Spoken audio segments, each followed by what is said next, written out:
My fingers shook as I held the credit card bill, the numbers swimming in front of my eyes. 53-0, gone in a single day. My chest pounded as I scanned each outrageous purchase. Tiffany's 18-0. Cartier 22-0. Luxury spa 3-500. First class flights to Paris another 9-500.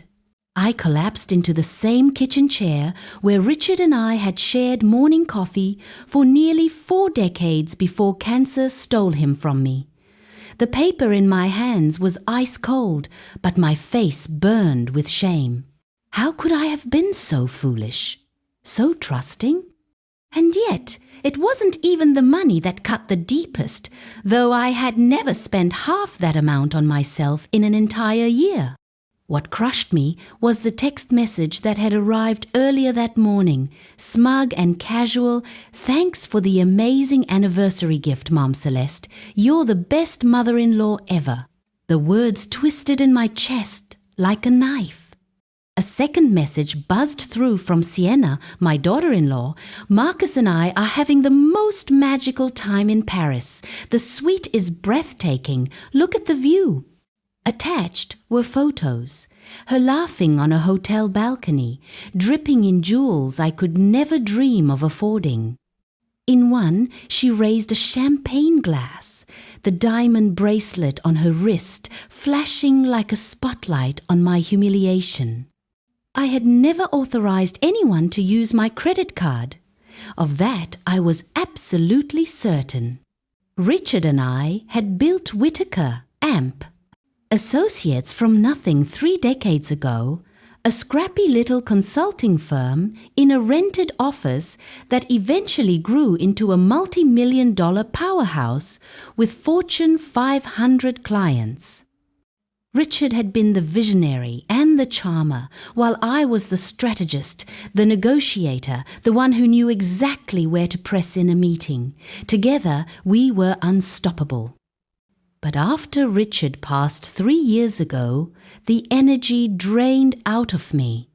Boardroom battles suddenly felt meaningless. I stepped back, letting Marcus, my only child, help wind things down. He was supposed to oversee the final contracts, the last clients, and close the company by the end of the year. Marcus, my baby.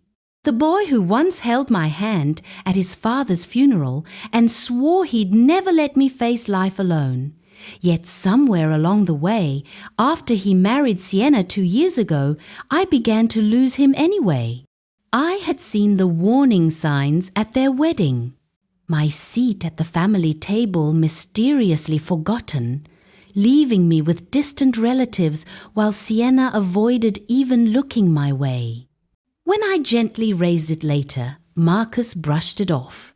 "Just a mix-up," he said, but the exclusions never stopped. Little by little, she chipped away at me. Family photos where I was cut out of the frame. Christmas gifts that quietly ended up at Goodwill. Joking remarks about my forgetfulness, said with fake concern. And Marcus started looking at me not with warmth, but with a kind of clinical assessment. "Have you thought about automatic bill payments, Celeste?" Sienna would suggest, "Syrupy sweet. It would be easier for someone your age. Maybe Marcus could be added to your accounts, just for emergencies." I resisted as best I could. Something in my gut screamed at me to hold on to my independence. But the constant drip of pressure had been wearing me down. So when I called Marcus after seeing the 53-0 charge, my hands trembling, I still hoped he would defend me. "Hey, Mom," he answered, sounding distant. "Look, before you start, Sienna mentioned you might be having second thoughts about the anniversary gift." The words hit me like a blow. "Marcus, I never gave anyone permission to use my credit card." Silence. Then his voice edged with irritation. "Mom, come on.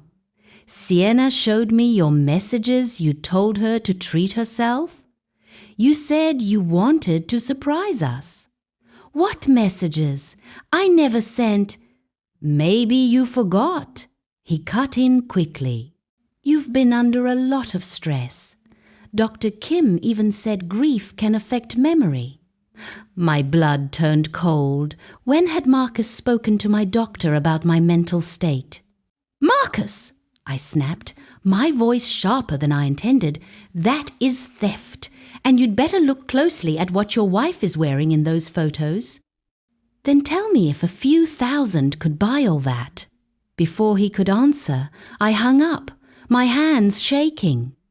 But something inside me shifted.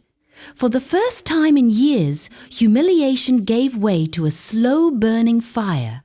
If they thought they could prey on a grieving widow, they had picked the wrong woman. That night, I didn't sleep. Instead, I pulled out 6 months of credit card statements and spread them across the kitchen table. One by one, I combed through every line with the same sharp precision that once made me a feared negotiator in corporate boardrooms. And then I saw it. This wasn't the first time. February, 800 at a boutique I'd never stepped foot in. March, 200 at a Manhattan spa. April and May. Multiple luxury stores I couldn't even pronounce. The charges grew bolder month by month, like someone testing boundaries to see how much they could get away with. The Paris spree 53-0 wasn't random. It was the grand finale of a carefully rehearsed pattern. But the detail that chilled me most of these transactions weren't even on my personal cards. They were on a card tied to the Whitaker AMP, Associates business account. I had nearly forgotten that card even existed. After Richard died, I never fully closed the corporate accounts. Marcus, as part of winding things down, had signing authority, which meant that technically, legally, these charges weren't just theft, they were corporate fraud. And corporate fraud wasn't some minor family squabble. It meant federal prosecution, prison time, the end of reputations. For the first time in months, a smile tugged at my lips. Not the polite smile I'd worn around Sienna, but a sharper one. A smile with teeth. The next morning, I did something I hadn't done in over a year. I opened my wardrobe and pulled out the navy Armani suit Richard had bought me for our company's 10th anniversary. It still fit perfectly. I styled my silver hair like I once did for client pictures, applied makeup with a steady hand, and looked in the mirror. The grieving widow was gone. In her place stood Celeste Whitaker, co-founder of a multi-million-dollar firm. The woman who never backed down from a fight. Downtown, the glass doors of Whitaker AMP, Associates gleamed as if waiting for me.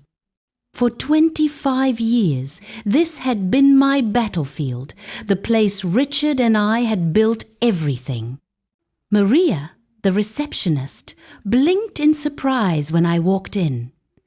"Mrs. Whitaker, I didn't expect you today." "Good morning, Maria," I said evenly. "I'll need access to the company files. Is Jennifer available?" Moments later, Jennifer Morrison, our financial advisor of more than a decade, stepped off the elevator. Her smile was professional, but her eyes carried the flicker of unease. "Celeste, what brings you in?" "I need to review recent company credit card transactions," I told her, "especially the last 8 months. Her brows rose. "Is there an issue?" "There may be. I'd prefer to see the documents before we discuss specifics." Inside the old conference room, the same one where Richard and I once secured million-dollar contracts, Jennifer spread the statements across the mahogany table. Together, We combed through every charge: designer boutiques, luxury restaurants, spas, jewelry stores, all disguised as business expenses. Jennifer's voice was cool, but firm. These purchases were charged to Marcus's authorized card. But clearly they weren't business-related. Celeste, if these funds were used for personal gain and disguised on the books, I finished the thought for her. It's corporate fraud. Her nod was grim. Federal charges, heavy fines, possibly prison. The IRS doesn't take this lightly. A wave of satisfaction mixed with dread swept over me. Finally, there would be consequences. But if Marcus knew if he had approved even part of this, he'd be just as exposed as Sienna. What's our next move? I asked. We'll need to file a fraud report immediately, Jennifer said. Every day we wait makes the company look more complicit. I held her gaze. Give me 24 hours. I need to talk to my son first. Jennifer hesitated, then nodded. But no more than that, Celeste. That afternoon, I unlocked Marcus and Sienna's house with the spare key he'd once pressed into my hand, just in case of emergencies. This, I decided, qualified. I wasn't there to snoop. I was there to see how deep the rot went. What I found told me more than I wanted to know. Stacks of unpaid bills cluttered the counters, mortgage statements months behind, missed BMW payments.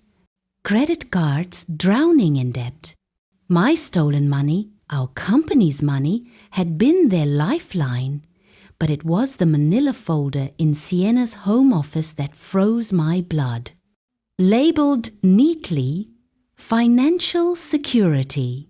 Inside, property records for my house, highlighted sections of Richard's obituary, internet searches on inheritance laws and guardianship. And at the bottom, a handwritten timeline. Phase 1, establish memory, issues complete. Phase 2, gain access to accounts in progress. Phase 3, power of attorney by Christmas. Phase 4, asset control within 18 months. Phase 5, long-term care placement. She hadn't just stolen from me, she had been planning to erase me from my own life, and she had underestimated the wrong woman. On my way home, I made one more stop. Dr. Patricia Kim's office. She had been my physician for 15 years, and if Marcus was quoting her, I needed answers. When I sat across from her desk, she looked concerned. Celeste, you're not due for your annual checkup for months. Is everything all right?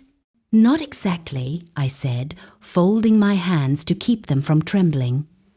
I need to know about a conversation you apparently had with my son regarding my mental state. Dr. Kim tilted her head, puzzled. Your mental state? Marcus told me you said grief can affect memory. When did you tell him that? And why? Her eyes narrowed slightly. Then she pulled a file from her drawer. 2 months ago, I received a call from your daughter-in-law. I froze. She claimed she was worried about you repeating stories, forgetting conversations, seeming confused about events. I explained I couldn't discuss your records, but I gave general information on how grief might impact memory in older adults. My stomach churned. Did she ask about power of attorney, guardianship? Dr. Kim's expression tightened. Actually, yes. She wanted to know the signs of mental decline and the process for determining competency. She framed it as concern for your safety. I drew in a sharp breath. Even my doctor had been unwittingly roped into Sienna's plan. Dr. Kim, I said firmly, please document this conversation in my file. Make it crystal clear. I've shown no signs of what Sienna described. She wasn't asking for my health, she was gathering ammunition. As I drove home, the full picture came together in my mind. Every helpful suggestion, every public display of false concern, every staged whisper about my forgetfulness, Sienna wasn't just stealing. She was writing a narrative, one where I became the confused old widow, too fragile to manage her own affairs. But I wasn't confused, and I wasn't fragile. Narratives can be rewritten, and I was about to seize the pen. The next morning, I went back to old habits I hadn't touched in years, running full background checks, tracing financial records, pulling social data. Sienna's past unfolded in front of me like a rotten map. Maxed out credit cards. A bankruptcy 5 years ago. 2 previous relationships with older wealthy men that ended in quiet disaster, money missing, accounts drained. No charges filed, of course. Likely the men were too embarrassed. Marcus hadn't been her first target, just her most successful.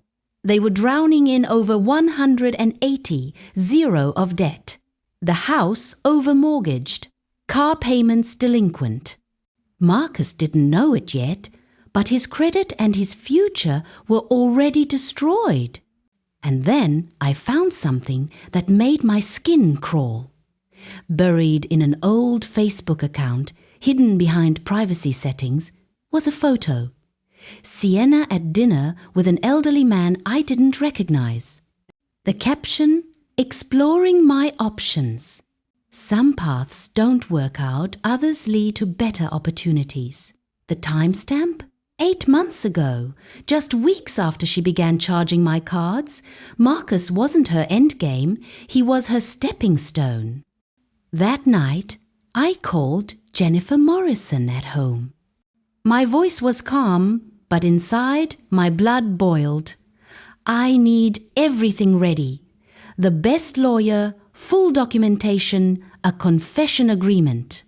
We are holding a family meeting this weekend. Jennifer's tone was sharp. Celeste, this is bigger than fraud. This is elder financial abuse. The penalties could be severe. Good, I said. That's exactly what I want her to fear. Because tomorrow she learns who she's really dealing with. By Saturday night, everything was in place.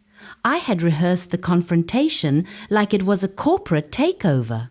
My dining room became the boardroom, the table set with fine china, pot roast simmering just as Marcus loved since childhood, but also lined with neat manila folders, evidence waiting to be played like trump cards. Jennifer Morrison was on standby with our legal team. Dr. Kim had agreed to provide a written statement confirming Sienna's suspicious inquiries. Even Maria, our long-time receptionist, had supplied records of unusual requests. At 6 sharp, their car pulled up. Through the window, I watched them walk up the drive. Marcus looked gaunt, sleepless. Sienna? Perfect, polished, diamonds glittering on her wrist, bought with my stolen money. I opened the door with a practiced client-ready smile. Come in, dinner's ready. Around the table, I studied my son's face. He kept glancing between me and his wife, torn in two. Sienna launched into a performance, describing Paris with animated detail, the suite, the boutiques, the champagne, but she never once mentioned cost. And that bracelet? I asked lightly. It's stunning. She lifted her wrist with a laugh. This old thing? I've had it for ages, though I may have picked up a piece or two in Paris. You know how it is. Lie, smooth as silk. Marcus didn't react, but I saw the flicker in his eyes. Doubt was cracking through. Finally, I set down my fork. Actually, I wanted to discuss something more serious. There have been unusual charges on my cards, large ones. Marcus turned to her. Sienna, didn't you say Mum gave you permission? Her smile froze, then returned in perfect imitation of wounded innocence. Of course she did. Surely you remember, Celeste. You insisted on it after dinner last Sunday. You even pressed the card into my hand, saying Richard would want you to be generous. The invocation of Richard's name was a cruel stroke, meant to weaponize my grief. But tonight, I was done playing the victim. That's interesting, I said, pulling a folder from my side. Because the card you used wasn't my personal account, it was the Whitaker AMP, Associates Business Card. I spread the statements across the table, which means every dollar was logged as a corporate expense.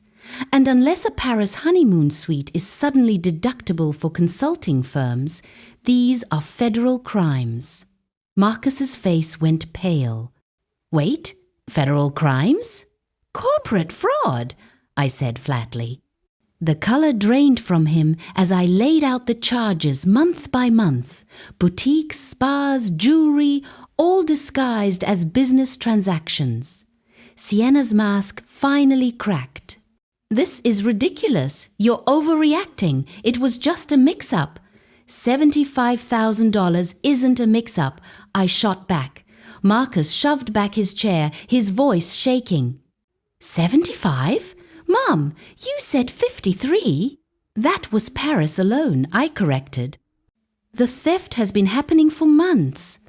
Sienna shrank as I placed more statements on the table, while Marcus grew taller, angrier, his voice cutting like a blade. You've been draining my mother's company account for months. Her voice faltered. It wasn't supposed to be a big deal. She has plenty of money. The business was sitting there. The business that could get us both arrested if the IRS audits, Marcus exploded.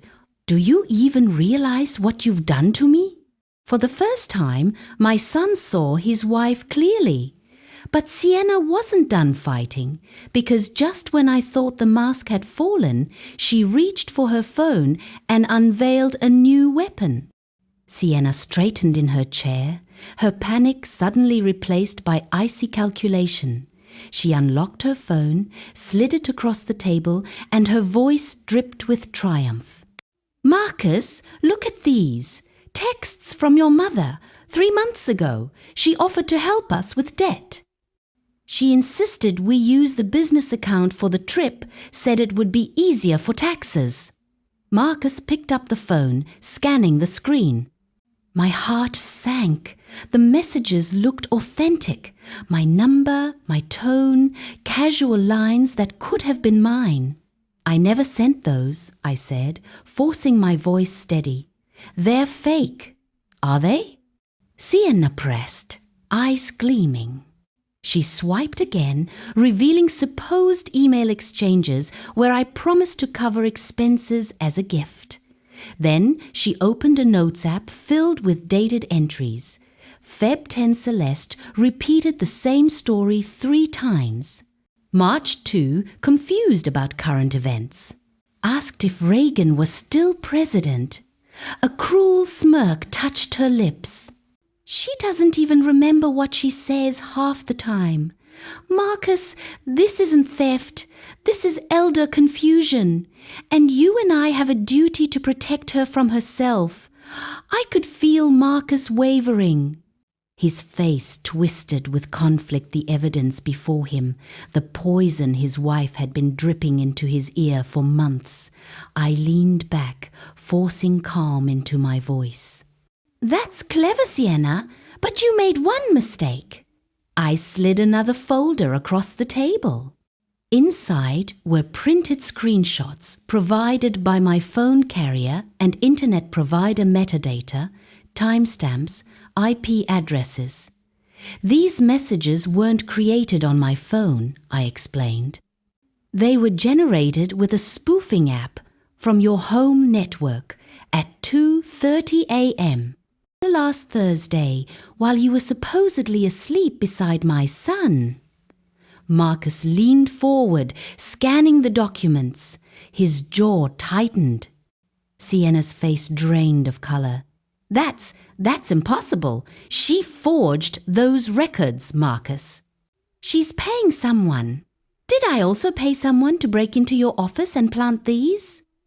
I interrupted, fanning out the photos I'd taken, the manila folder labeled Financial Security, the handwritten timeline plotting my removal, the inheritance research. Marcus picked up the photos, his hands trembling. He read aloud, his voice hollow. Phase 1, establish memory issues. Phase 2, gain account access. Phase 3, power of attorney by Christmas.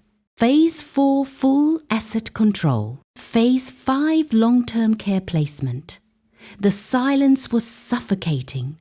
Marcus's shoulders slumped as though the air had been knocked out of him. He looked at his wife and for the first time saw the predator behind the smile. And then Sienna dropped the act completely. Her face hardened, her voice sharp as glass. Fine. You want truth? Let's talk truth. She turned to Marcus, eyes blazing. Yes, I took the money. Yes, I planned every step. And do you know why? Because we deserve it. While we're drowning in bills, your mother sits in that mansion hoarding wealth she'll never even use. She should be helping us. Her words sliced through the room like knives.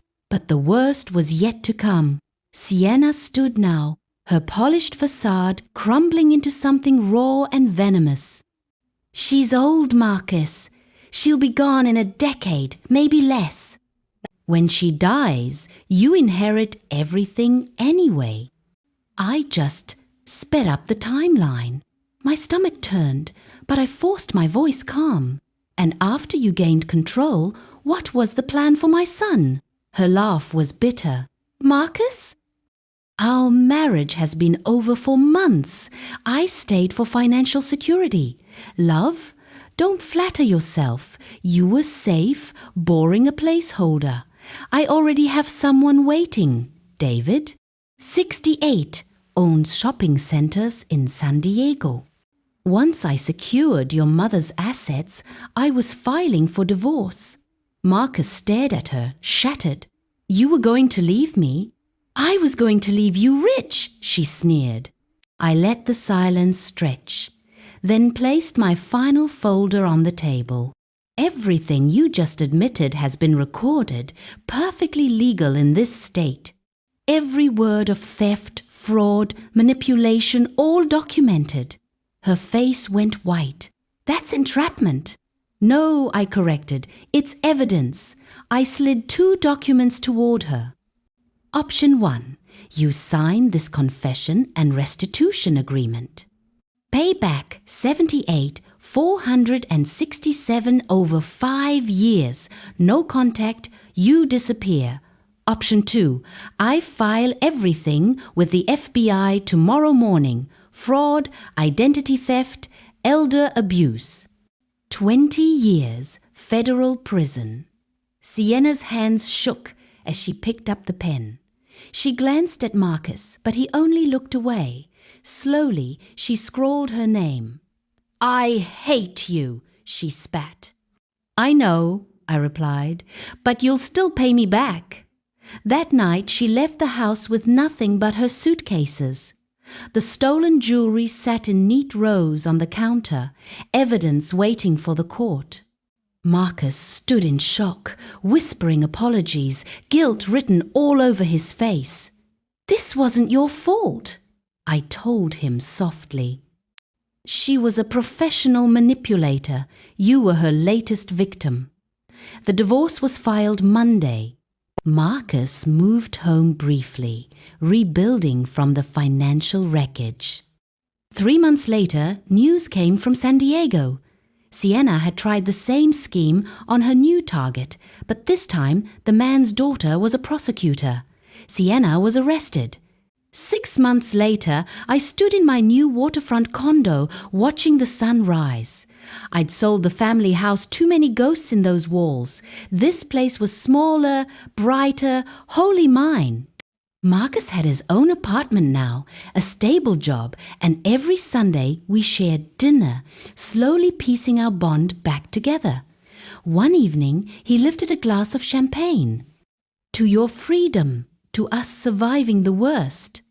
I smiled, feeling lighter than I had in years. "And to the best lesson of all, I can build a life that's entirely mine." Out on the horizon, a sailboat cut across the water, white sails glowing in the fading light. For the first time in decades, I knew the truth. Whatever comes next, it's my choice. And that, I thought, was the greatest victory of all.